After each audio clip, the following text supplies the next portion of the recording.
Let's hop in this C8, which has a really cool key that you just put in your pocket and the car knows. And let's fire this baby up and see what she can do. All right, so to start the C8 Corvette, I'm gonna push in that brake pedal, and we've got a auto start button here, and it fires right up.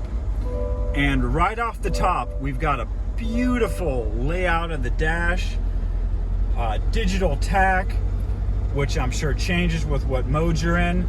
So let's get this C8 out on the road. All right, so we're gonna go ahead and put it into drive mode. We're gonna pull back towards us. It's telling me to push the brake again, put it into drive. Okay, I just felt it go into gear. And yep, it's got that GM roll. You don't even have to hit the gas pedal, and the car just wants to move forward.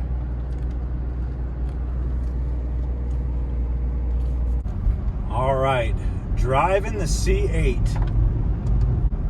One thing that this car is equipped with is it does turn into a 4-cylinder, computer controlled when you are not getting on it, and that is of course going to be for fuel economy to meet the standards set by the federal government. Now right off the top, I'm noticing the heads-up display, which I really like. So I'm not staring down at my gauge cluster to know that I'm going 35 miles an hour. And the heads-up display is really, really cool. You would think that it would be hard to see or that it would block your vision, but I'm going to focus on the road now, and let's give it a little bit of the beans and let's see what she does.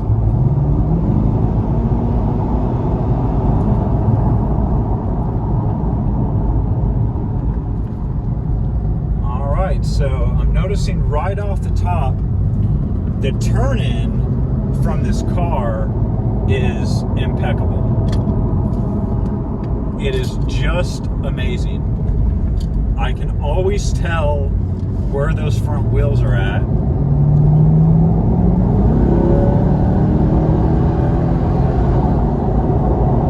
The power is very, very linear, as opposed to the C4, which is more torque at the beginning, and then you kind of lose a little bit more power at the top end.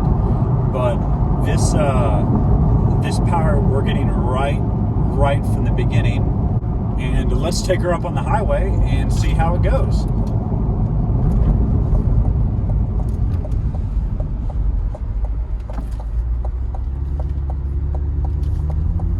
All right, we'll get on the on-ramp here and give it the beans.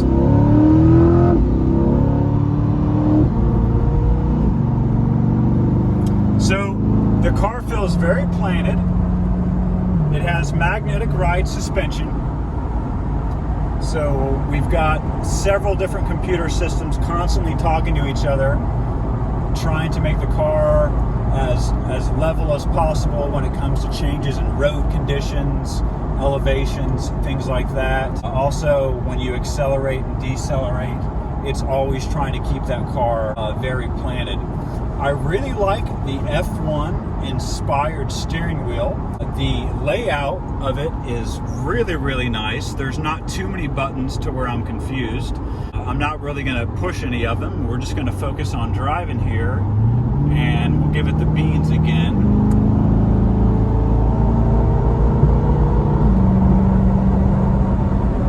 And we are already breaking the law. But luckily, we're in Mexico, so I don't think the federales are going to pull us over.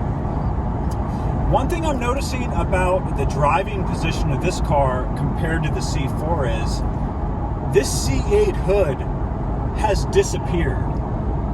I can see the arches on either side, but the actual road where I need to see my turn-ins for my corners, I've got perfect visibility. Whereas with the C4, you're kind of always guessing where that front end is exactly at. Not with this car. You feel very, very planted, and the greenhouse is good.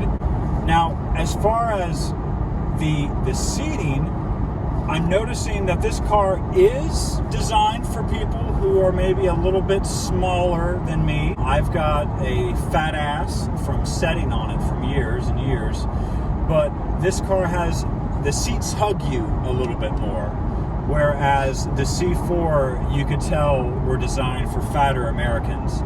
I guess everyone's got their Fitbits and Apple Watches on right now, and they're counting their steps.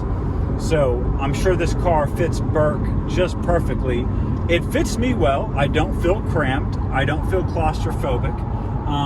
As you can see, I'm wearing a cowboy hat, and I've still got room, being at 6'2", to move around and kind of see what's going on here.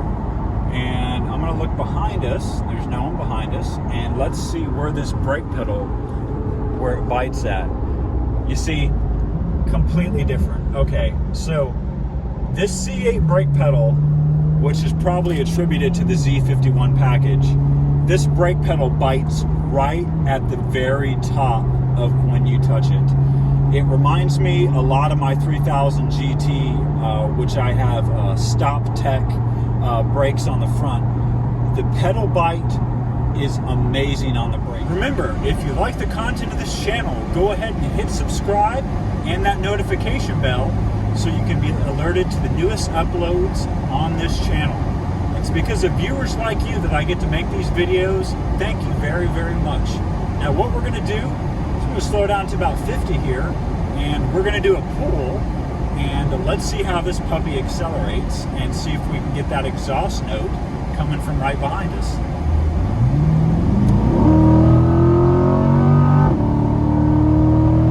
So I'm noticing the car is shifting at about 5,900 RPMs. And I've just been told that based on your driving characteristics, meaning if you're romping on it, the car will go from touring to sport mode automatically. So the car already knows that if you want to go fast, hey, let's get in fast mode. And right now I'm doing 90. The car is very, very smooth, which is shocking to me because I believe, what size are the wheels, Burke? Gosh, I don't remember.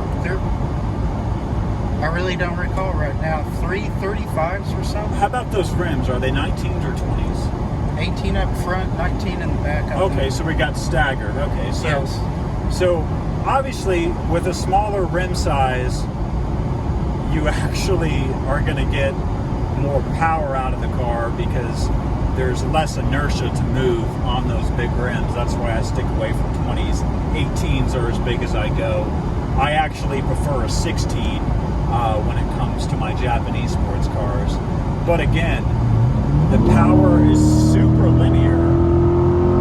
And just to hear that V8 behind you without a supercharger line, without a blow-off valve, without any turbo lag, is just incredible. It's got a great, great note, and I'm glad that they didn't decide to pipe in the exhaust note into the car, which I think is kind of cheaty.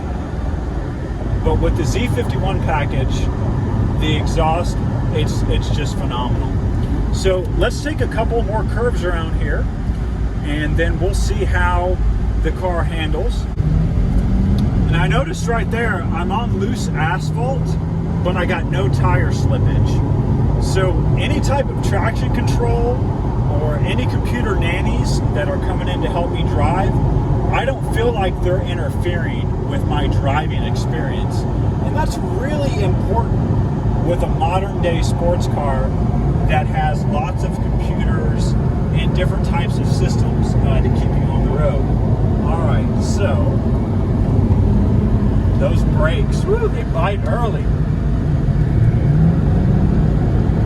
Once again, just an amazing turn in. Swing it outside here a little bit, no oncoming traffic. No tire slippage.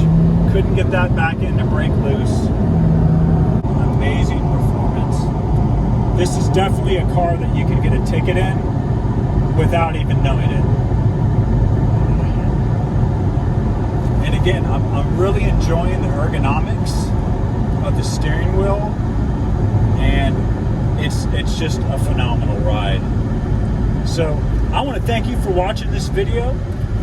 And if you have a C8 or a C4 out there, drop a comment below and let me know all about it and how you think they compare. And if you want to see more content like this on the channel, go ahead and let me know, and we will go ahead and get that done for you. I would like to make some more videos with this C8, which I think is a phenomenal sports car. But we really got a chance today to see what 4 different generations removed from a Corvette does to the driving experience. So again, I'm Kurt Winters. Thank you for watching, and I'll see you in the next video.